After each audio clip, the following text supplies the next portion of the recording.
En el mostrador de Ezequiel López conversamos hoy con José Luis Macías, portavoz de Nueva Canarias en el Ayuntamiento de Telde, para conocer su visión sobre la actualidad del municipio, su trayectoria política y descubrir también su lado más personal.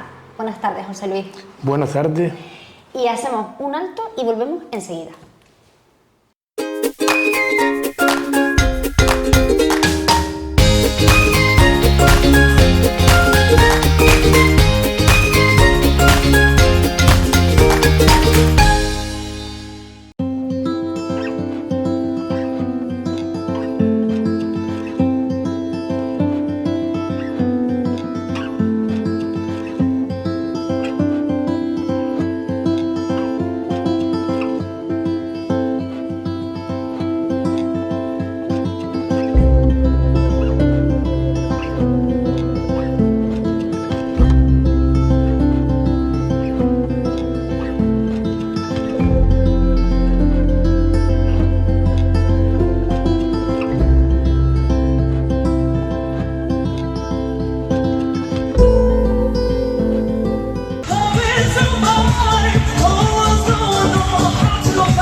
Bueno, para quien todavía no le conozca, ¿quién es José Luis Macías, más allá de lo que es la política? Pues bueno, soy vecino de Telde de toda la vida, nacido y criado, como se suele decir aquí. Vivía en el barrio de la Medianía y vivo en la Medianía, lo que yo me crié más bien en el Lomo Cementerio, que era donde mi madre me dejaba salir un rato a la calle. En la Medianía no me dejaba, en el Lomo Cementerio sí. Y vivían mis abuelos. Y mi vida de niño y también de adolescente fue en torno a esos dos barrios. Otros de Telde, pero sobre todo el Lomo Cementerio y la Medianía. Ya luego mis estudios los hice en el Colegio Saulo Torón y después la secundaria en el IES José Frugoni Pérez, el que todo el mundo conoce como La Roya, que fue ahí donde empezó a despertárseme el interés por lo social, por lo participativo, por el servicio en aquel entonces a la comunidad educativa y bueno, pues ya luego todo lo que he venido desarrollando, tanto en Nueva Canarias como en diversas entidades en el municipio, aparte de mi trabajo. Lo suyo puede ser, si es candidato a la alcaldía a las próximas elecciones. ¿Esto es un sueño hecho realidad? Hombre, yo todavía me considero joven. Tengo 36, lo eres, por favor. Cumplo 37 años en la semana próxima, si Dios quiere. Pero claro, yo inicio mi andadura política en Nueva Canarias con apenas 15 años cumplidos. Y fue también a raíz primero de mi implicación en el instituto, en la comunidad educativa, en el consejo escolar y una reivindicación que aún a día de hoy sigue vigente, que es el tener unos accesos seguros, dignos, en condiciones para todo el alumnado, teniendo en cuenta que el instituto está construido en un barranco, otro en el cauce de un barranco, o sea que tiene vías por un lado y vías por otro. Entonces, aquella lucha reivindicativa desembocó luego en el partido político en el que he militado toda mi vida, que es Nueva Canarias. Y digo, ¿por qué Nueva Canarias? Muy sencillo. Nueva Canarias fue la única formación política, nosotros organizamos una manifestación dentro del aparcamiento del instituto y la única formación política que se acercó a preocuparse por nuestra situación fue Nueva Canarias en aquella época. Mi impresión fue, digo, bueno, si Nueva Canarias a nosotros nos ha dado una oportunidad, ha venido, se ha preocupado, lo lógico es que le correspondamos de la misma manera.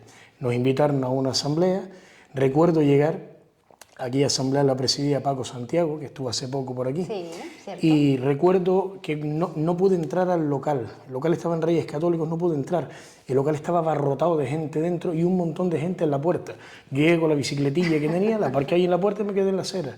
Y fue la primera vez que yo iba a una concentración o un acto político. Y a partir de ahí, pues una trayectoria que, si Dios quiere, llegamos a octubre de este año y ya suman 22 años de trayectoria en el partido de Nueva Canarias en Telde. Wow, que se dice pronto, ¿eh? Se dice pronto, por eso cuando mucha gente me echa más edad, por la forma de hablar, cuando a uno se le cae el pelo también eso tiene su connotación, pero yo tengo 36 años, cumplo 37 la semana que viene, pero es que llevo desde los 15 en el partido, o sea, claro, he vivido bastante la política de cerca y con interés y entusiasmo además. Entonces entendemos que ese fue el paso que le dio a meterse en lo que es la política municipal de Telde, ¿no? Exactamente, hombre. Tú decías antes que para mí sería un sueño, podría ser un sueño, ser algún día candidato a la alcaldía de la ciudad que me vio nacer y en la que estoy orgulloso de vivir y de pertenecer. Es un sueño cumplido, si eso se produjera.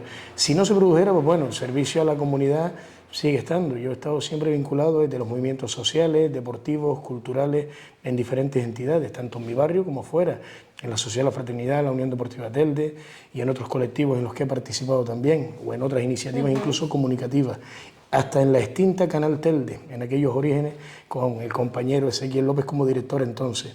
¿Qué quiero decirle? Que el compromiso con la comunidad no vence, se transforma, evoluciona o incluso se hace a través de otro tipo de entidades, pero, hombre, evidentemente sería un sueño bastante emocionante, por así decirlo, poder algún día decir que uno es candidato a la alcaldía del municipio que le vio nacer. En los últimos meses ha sido muy crítico con la gestión del gobierno municipal.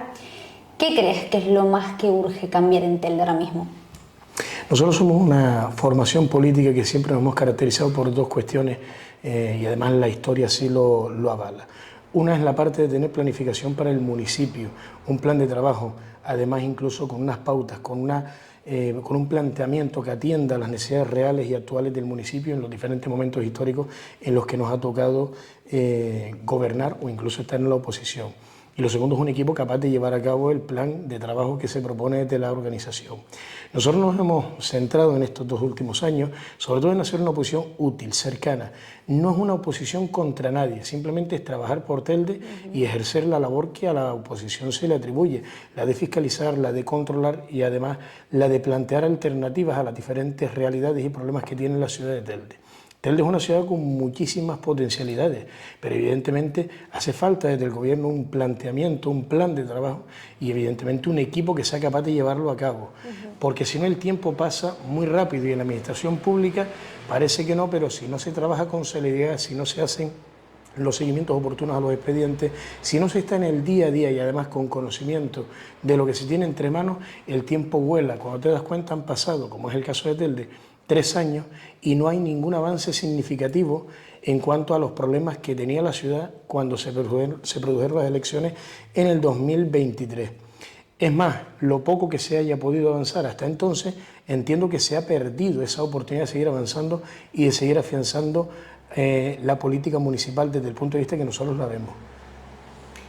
Su partido cuenta ahora con un secretario insular, compañero político de Telde, Tino Arencibia. Agustín Arencibia. De todos conocido por la prensa de Telde, concretamente por Teleactualidad, que no estuvo muy de acuerdo con su llegada al frente de la formación en Telde. ¿Ya ha limado asperezas o es que no las hubo nunca?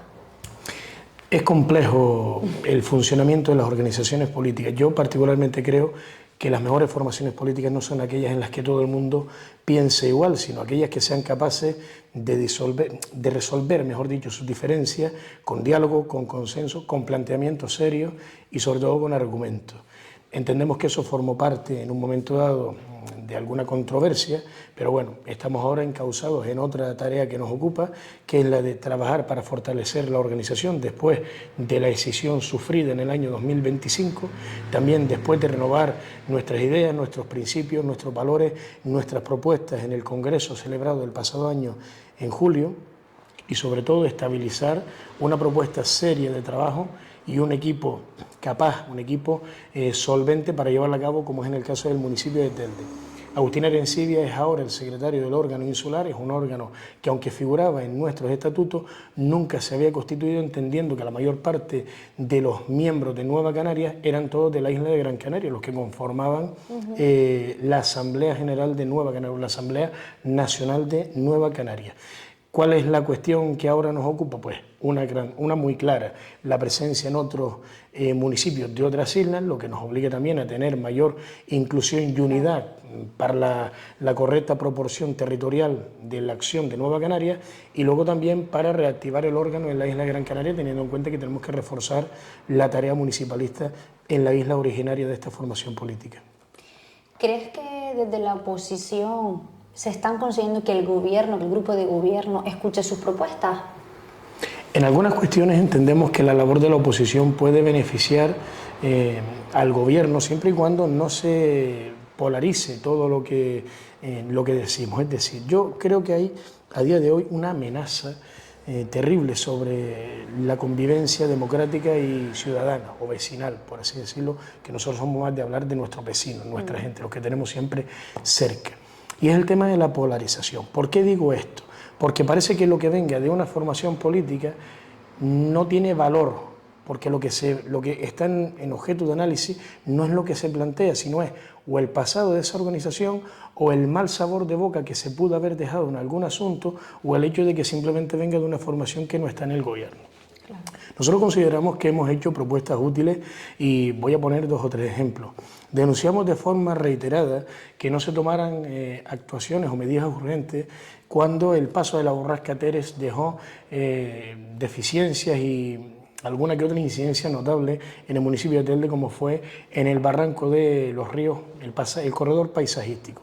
Hubo una incidencia, una tubería de aguas fecales y el vertido de aguas fecales estuvo pues meses transcurriendo barranco abajo hasta llegar casi a la máquina del azúcar. Imagínense el tramo que es desde el Valle de los Nuevos hasta la máquina del azúcar o incluso hasta 7 puentes. Comparamos con otros municipios con menor capacidad tanto económica como de recursos, como pueden ser Valsequillo o Santa Brígida, también de menor población, evidentemente, pero por tanto de menor capacidad económica y de recursos. Esos 2 municipios tomaron acciones inmediatas. De hecho, cuando Telde declara la emergencia de la obra, que fue en una junta de gobierno local última, hace poco tiempo, pocas semanas, ya otros municipios habían ejecutado el total de sus obras. O sea, no entendemos esa lentitud a la hora de tramitar cuestiones tan básicas como es un simple contrato de emergencia. También hablamos de otras cuestiones como son las reivindicaciones de los trabajadores del Ayuntamiento de Telde. Estamos hablando que Telde tiene 3 grandes retos desde hace muchos años. La primera es la parte de recursos humanos, la segunda es la parte de contratación y la tercera economía económico y financiero, lo que es la parte económica y financiera del Ayuntamiento, la estabilidad económica. Si no se resuelven estos 3 pilares, es muy difícil que el Ayuntamiento logre empezar a planificar su presente y para con ello también construir su futuro. Hemos hecho diversas propuestas y algunas han tenido repercusión hasta tal punto que ya se está trabajando en esos expedientes. Incluso luego hay otras realidades en la calle, en los barrios, porque yo considero, siempre lo he pensado, el mayor termómetro para medir la política municipal es ver los barrios. Si los barrios están atendidos, si están cuidados, si están limpios, evidentemente el termómetro tiene menor temperatura. Pero claro, es que nos paseamos por Telde, y luego voy a enlazarlo con otra cuestión, nos paseamos por los barrios de Telde y vemos una realidad muy distópica de la que pinta el gobierno. Hasta tal punto que nosotros planteamos en el último pleno nuestra preocupación de manera reiterada en los anteriores, pero ya por último bastante más acentuada por la situación de sociedad, de falta de cuidado y de limpieza que tiene diversas calles del centro del municipio, o sea, del casco de la ciudad, sí, pero también en los barrios. Y la respuesta que nos dan desde el gobierno es que la ciudad de Telde huele a caramelo. Entonces, cuando nosotros vemos esa desconexión tan grande del gobierno con la realidad que viven los barrios, nos empezamos a preocupar. Y es a base de insistir, como se van consiguiendo que el gobierno se ponga las pilas en determinadas cuestiones. ¿Por qué decía antes la cuestión de enlazar lo distópico sí, de la pregunta y de la respuesta? Cuando lo que se vende en los titulares es totalmente diferente a lo que hay en la calle, se presenta un riesgo claro, y es el riesgo de que la gente no sea consciente de lo grave que es que un ayuntamiento no tenga capacidad de respuesta para lo más básico. Hoy sale una noticia, o estos días, pero yo la vi hoy, una noticia de una tapa de alcantarilla en la calle Cura Gordillo, si no recuerdo mal, en La Herradura, que la respuesta del ayuntamiento, la respuesta del primer edil, del alcalde del municipio, es que la arqueta es de una entidad de telecomunicaciones. O sea, se presenta un riesgo en una vía pública y no hay capacidad de respuesta ni para resolverlo, ni para poner una placa metálica encima y quitar el riesgo de forma inmediata, independientemente de que después se reclame oportunamente a la empresa adjudicataria, a quien sea. La respuesta es que eso le pertenece a una entidad de telecomunicaciones. Bueno, ¿y el riesgo cómo se quita de la vía pública? Porque la vía es municipal, tanto la calzada como la acera. No puede ser que un ayuntamiento de la magnitud de Telde no tenga capacidad de respuesta para lo más básico. A eso me refiero cuando digo que hay un riesgo enorme cuando el titular es lo que ofrece el gobierno. Gobernar no es anunciar, es efectuar acciones, es resolver problemas. Y nosotros somos muy críticos con esto porque sabemos lo grave que es que no se resuelva ni siquiera lo más básico, pero que sin embargo los titulares vendan otra cosa. Sin ir más lejos, sale hace unas horas una noticia en un medio local de enormes avances con respecto a personal y una supuesta mesa de negociación con sindicatos. Yo he trasladado esa noticia a varios sindicatos para preguntarles su parecer y la respuesta que me han dado es que no es nada de lo que se vende en la noticia. Sí, hay algunos avances, pero que ni por asomo hay acuerdos y que los avances que se han alcanzado no son tan grandes, no tienen tanto alcance como se vende en la noticia. Hay un grave problema para la sociedad cuando el titular es lo que sustituye a la gestión, cuando en vez de soluciones lo que hay son fotos vacías.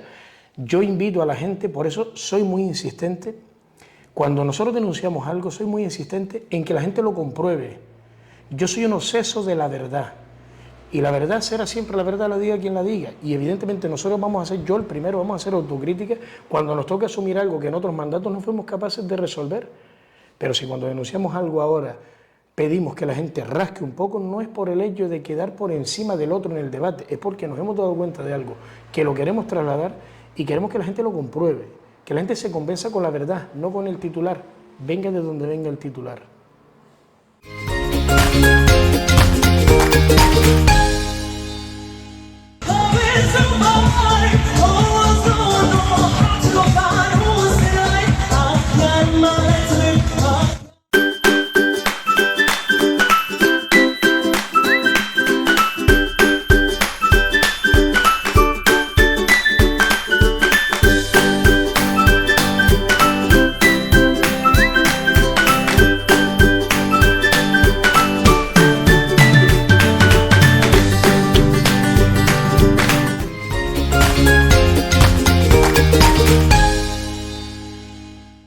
O sea, que es quizás la mayor reclamación, ¿no?, que le hacen ustedes ahora mismo al grupo de gobierno. Al gobierno le exigimos para que cumpla, y le exigimos porque entendemos que esto no es Hollywood. Cuando digo que esto no es Hollywood, lo explico fácil. La foto y el titular, la foto en la prensa, el titular bonito, los protagonistas no pueden ser los políticos, tiene que ser la ciudad, tienen que ser los vecinos. Si hay un avance que consiga el gobierno, la foto y el titular tienen que coparlo protagonistamente los vecinos. El político viene a trabajar, viene a dejarse la piel todos los días. Si no es para eso, no nos hacen falta estrellas de Hollywood. Lo que le hace falta es de gestión y le hace falta resultados. Y también que la sociedad sea exigente con eso. Está muy bien que esto de caer bien, yo soy bastante crítico con esto porque cuando hay una persona, voy a poner otro ejemplo, cuando uno tiene una operación de salud grave, yo es que rara vez escucho a alguien que hable con el cirujano, a ver si le cae bien antes de operarlo. Lo que quiere la gente es un cirujano o una cirujana que atine con el problema y que lo opere a esa persona y se quede bien. Si le cae bien además, mejor todavía, pero si no le cae bien, por lo menos que cumpla profesionalmente con su cometido, porque con la política es diferente. Implica el ser profesional, el ser resolutivo, no ser cercano. Una cosa no puede sustituir a la otra, pero lo que sí es verdad es que al político no se le paga para que sea cercano y sea amable, se le paga para que resuelva problemas. Y podemos entender que todos los gobiernos enfrentan dificultades, pero que después de 3 años no haya ni siquiera un contrato básico terminado en funcionamiento de los servicios municipales, es que da mucho que hablar. Hombre, yo personalmente me gusta que sea... Hombre, evidentemente se vota para que la persona sea resolutiva, pero si es cercana se agradece también. Totalmente. Y más en la municipal, ojo, ¿eh? O sea, esto es una opinión personal que me permito dar. O sea, creo que la cercanía también es muy importante, pero por supuesto resolver todo lo que haya que resolver y más en este momento que todavía quedan muchas cosas por resolver y bueno, y menos mal, porque si no vaya aburrimiento para ustedes también. Totalmente. José Luis, ¿qué balance haces en este caso de ti, en esta etapa como portavoz de Nueva Canarias en el Ayuntamiento? Lo primero, que ha sido una experiencia gratificante, se quedaría corto, es una experiencia muy profunda. Yo amo esta ciudad, lo he hecho siempre. De hecho, he estado fuera de aquí en algunas ocasiones por trabajo y he hecho muchísimo de menos, a las pocas horas de estar fuera de aquí, ya he hecho de menos lo más cotidiano. Uno cuando viaja, pues ves cosas nuevas, hablas con personas diferentes y demás, pero esto de que a las 2 horas ya estoy echando de menos mi hogar, mi casa, pues tira mucho. desde la perspectiva de alguien que quiera la ciudad. Yo no voy a decir que la quiero más que nadie, pero yo sé lo que yo quiero y amo a mi ciudad. Esto ha sido una experiencia muy gratificante porque el estar en la primera línea también te da la opción, la primera línea de mi organización te da la opción de escuchar más cosas, de atender más asuntos y de estar más cerca de lo que le preocupa a la gente. La cercanía, yo estoy totalmente de acuerdo con lo de la cercanía, no por el hecho de que quede bien de cara a la cámara o de cara a la calle, a la opinión pública, es que lo he sido siempre. ¿Por qué razón? Porque es que vengo de los barrios. Y cuando tú estás en los barrios, cuando estás en las asociaciones, en los colectivos, es que palpas de primera necesidad, ya no el problema que también, sino la emoción que le genera a la persona que te lo transmite. Y ves ahí la preocupación, ves incluso otros problemas que están por detrás, subyacentes, que la gente no los dice como tal, pero los canaliza a través de la petición. Por tanto, el balance que yo hago de este tiempo al frente de Nueva Canarias, la organización en la que he militado siempre y además con la oportunidad de haber sido concejal o de ser actualmente concejal, pero además ser portavoz, es la experiencia más gratificante que cualquier servidor público pueda tener. Si además se puede estar en el gobierno, mejor porque puedes llevar a cabo iniciativas y puedes trabajarlas de otra forma como uno las ve, como uno las planifica. Toca en la oposición, también hay un trabajo en la oposición que se tiene que hacer para que las cosas desde el gobierno se conduzcan en la dirección de atender los intereses generales y no las cuestiones particulares. Una experiencia, yo creo que en conjunto, muy positiva y que se la recomiendo a cualquier persona que alguna vez en la vida sea concejal o concejala, o que por lo menos lo intente, o que esté por lo menos al servicio de la ciudadanía. Eso, que está al servicio, porque cualquiera no está para ser concejal o concejala. José Luis, la política puede llegar a ser, y lo es, y más la municipal, muy exigente. ¿Cómo consigues desconectar después de una jornada? Buena pregunta, porque eso de desconectar realmente, ¿hasta qué punto? Cuando te llevas un teléfono, y yo particularmente me acompaño de mi tablet de papel, a mí me gusta más la tablet, tengo una tablet normal, pero esta es la que me gusta utilizar. Es complicado desconectar, porque siempre, cuando uno tiene la responsabilidad de algo, sí, resuelves algunas cuestiones en el día, pero siempre hay otras cuestiones pendientes, siempre hay otras cuestiones que tienes que seguir dándole al pensamiento para ver cómo la resuelves. Yo particularmente me gusta leer, me gusta escuchar algo de música, cada vez menos porque es complicado, pero leer sobre todo, y ahora pues el formato de vídeos, de podcast, ofrece una formación muy valiosa y además diferentes enfoques de profesionales, de especialistas, de analistas de datos, etc. Ese para mí suele ser un buen desconecte. Alguna buena película también. Aunque últimamente yo ya estoy tirando otra vez por la filmoteca de películas que tenía por ahí guardadas, que parece que no iban a volver a ser de actualidad y están más de actualidad que nunca. También ver una buena película es, dijéramos, una manera de distraerse. Y por supuesto, compartir como siempre el café, el ratito del fin de semana con amigos de toda la vida, con compañeros en los barrios. Pues ahora vamos a las fiestas, y es raro, a las fiestas de los barrios o de los pueblos, es raro que uno no conozca gente en los sitios, porque siempre terminas alegando y terminas hablando con la gente y compartiendo. Poco, ¿no? La fiesta de los barrios. Bueno, terminas hablando a ver, es complicado porque a veces sale uno a dar una vuelta y termina llevándose una agenda de cosas, porque después soy yo lo que me llevo y sigo dándole vuelta y a ver cómo encauzamos aquello. A los 2 o 3 días llamo, oye Pepe, aquello se resolvió, lo que me dijiste el sábado, lo que... es complicado. Pero yo te digo, lo que se hace, hay quien dice que necesita irse a la playa, desconectar el teléfono.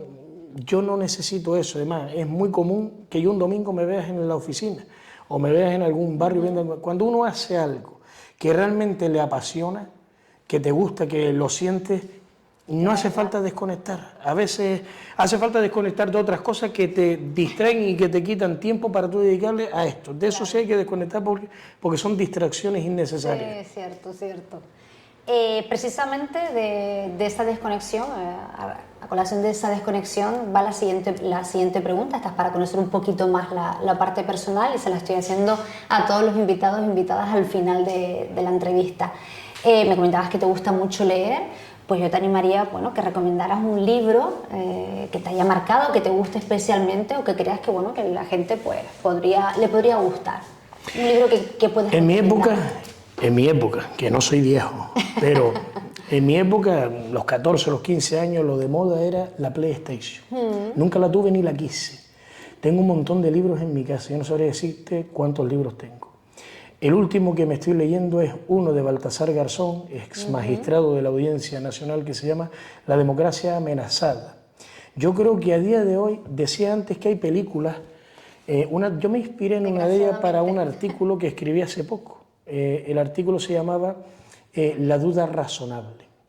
Es una película, perdón, es un artículo que yo escribo a raíz de la inspiración que me produce una película que se llama 12 hombres sin piedad, de Henry Fonda, que después se adaptó a la cinematografía española a través del extinguido Jesús Puente, el de Lo que necesita es amor. Sí. Bueno, ese era el que protagonizaba, presidía la mesa del jurado que tenía que enjuiciar al hijo, decía, a un asesino, un hijo que había matado supuestamente a su padre. Eso era lo que, así empezaba la película, pero como termina no tiene nada que ver cómo empieza, como todas las cosas.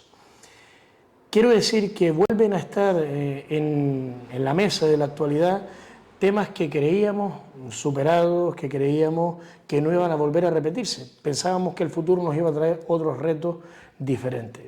Todo lo contrario, el futuro nos trae un reto insólito, y es el volver a inventar, a poner el pensamiento creativo y el pensamiento crítico sobre la mesa para no perder derechos, para no perder avances sociales que hemos conquistado en los últimos 50 años. Vamos a decir 50, no vamos a irnos más atrás, en los últimos 50 años.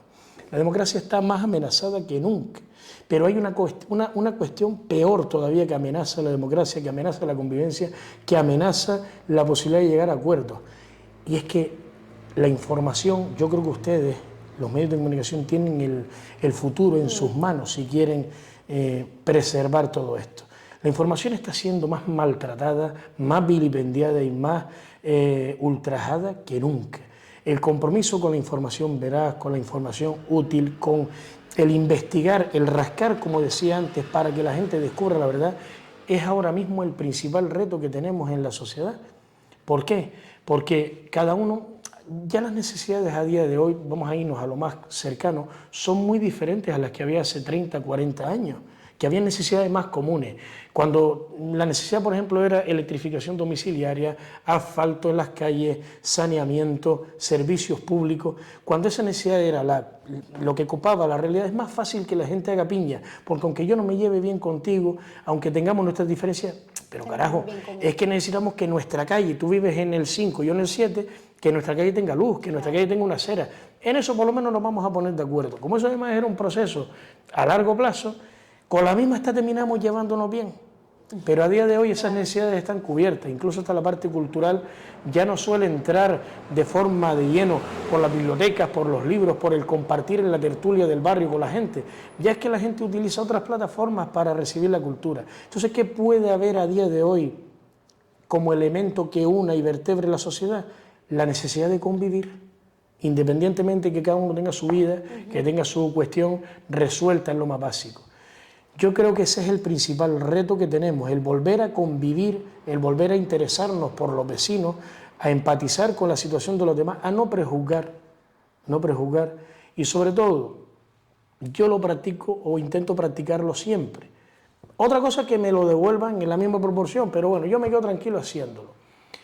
Es difícil que uno no encuentre un camino en el amor a lo que hace y en el amor a los demás, independientemente de las ideas, de los principios, de lo que la otra persona te muestre.